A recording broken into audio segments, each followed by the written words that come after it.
Well, 2016 is the 40th anniversary of Centennial Village Museum in Greeley, and it was a busy year. Lots of good events happening, but now that the leaves are starting to change, the temperature's starting to get a little colder, it's time to start thinking Halloween. And there's still a fun fall event for your family happening here at Centennial Village, as well as another Christmas event coming. And Kim Overholt, marketing technician with the City of Greeley, is here to talk with us a little about the goings-on here at Centennial Village. Thanks for joining us today. Thanks for having me, Brian. Now, I want to talk about the history of Centennial Village, of course, but first, Halloween's my favorite. So let's get straight to the Halloween activities. The first one, Halloween Trick or Treat. Can you tell us a little about that event? Yeah, Brian, thanks. So October 22nd and 23rd, it's a Saturday and a Sunday. From 3 until 7 p.m., we're going to have our Halloween Trick or Treat event, which is quite the community favorite. For $1 per child and $2 per adult, you can bring your kiddos in, trick or treat the historic structures. This is an 8-acre museum, so there's a lot of trick or treat stops. Dress up in your costumes and have a ton of family fun. Yeah, this is one of the nice places too, because it's a very enclosed, safe place, and the kids walk away with plenty of candy too, right? They definitely walk away with plenty of candy. We've got some great sponsors who help offset the cost and ensure that the kids will have lots of candy in their bags when they leave. And what are some of those sponsors that are making this all possible this year? Oh, sure. So RE/MAX Alliance is our big sponsor this year. They're the ones that help us keep the cost of this event down to $1 per child, $2 per adult.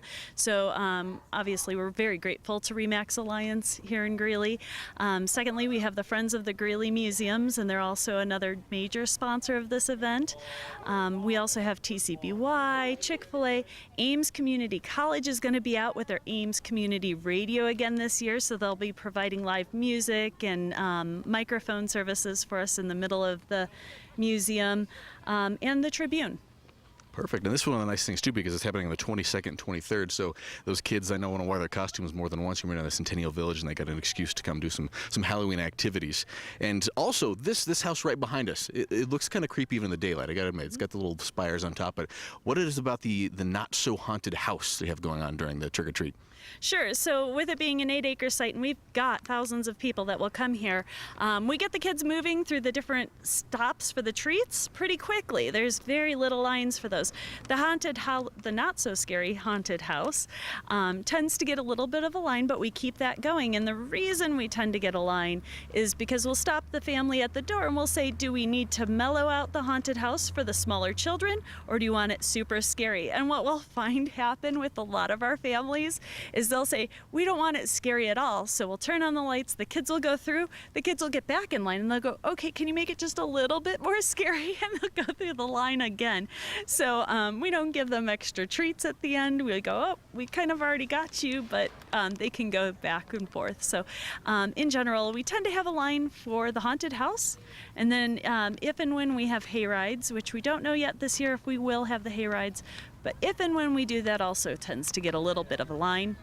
We'll also have a costume contest at our gazebo, and so we'll have different levels of prizes for different types of contests.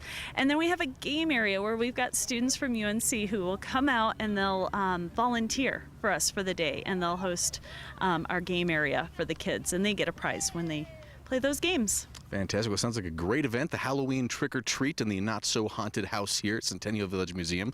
October 22nd, 23rd. You want to get more details about that, of course, centennialvillagemuseum.com or the Facebook page. Now, speaking of the museum in general, we'll backtrack a little bit now. Okay. Centennial Village has been around for 40 years. 2016 is the 40th year. But what is the history of Centennial Village, and where did this come from? Why did it start? Sure. So it started as a bicentennial project for America's founding. And so in 1976 is when it had opened, and it was a collaboration between the residents and the city of Greeley to open up this location. A lot of these homes aren't in their original spots, but they are from the area, and they were moved here by truck. Some of them were taken down, like Rattlesnake Kate's house was taken down plank by plank and then put back together on site plank by plank, and others came by truck, and so they'd cross the railroad and come here, and they'd level them out and put them down, and so that's what helped put together this amazing museum. Our understanding is it's probably the only remaining bicentennial celebratory project this side of the Mississippi, so that's kind of a cool tidbit about Centennial Village Museum. Very, very lucky to have it here. And for people that, especially ones that are new to town, what other kind of events do you guys have that were big successes this year as part of the celebration of 40 years? Sure. Our kickoff weekend, our Centennial celebration, was a big success. We participated in the Stampede, and we saw a lot of numbers through that. A lot of people came in from different areas for the Stampede and we had no clue Greeley had such a cool museum, so we loved hearing that during the Stampede, of course. And then Potato Day is always a big one. We just finished off Civil War weekend at the end of September. And then, of course, Halloween's one of our remaining events, and we look forward to a good amount of people again for Homesteaders Holiday in December. Yes, Homesteaders Holiday coming up in December. Lots of fun here at Centennial Village. Thanks again for joining us today. Now back to the Halloween one more time, date times and admission prices for the Halloween trick-or-treat. Sure. Remax is sponsoring it again. It's $1 per child, $2 per adult. Children must be supervised. It's October 22nd and 23rd from 3 until 7 p.m. All right. Thanks so much for joining us, Kim. Thank you.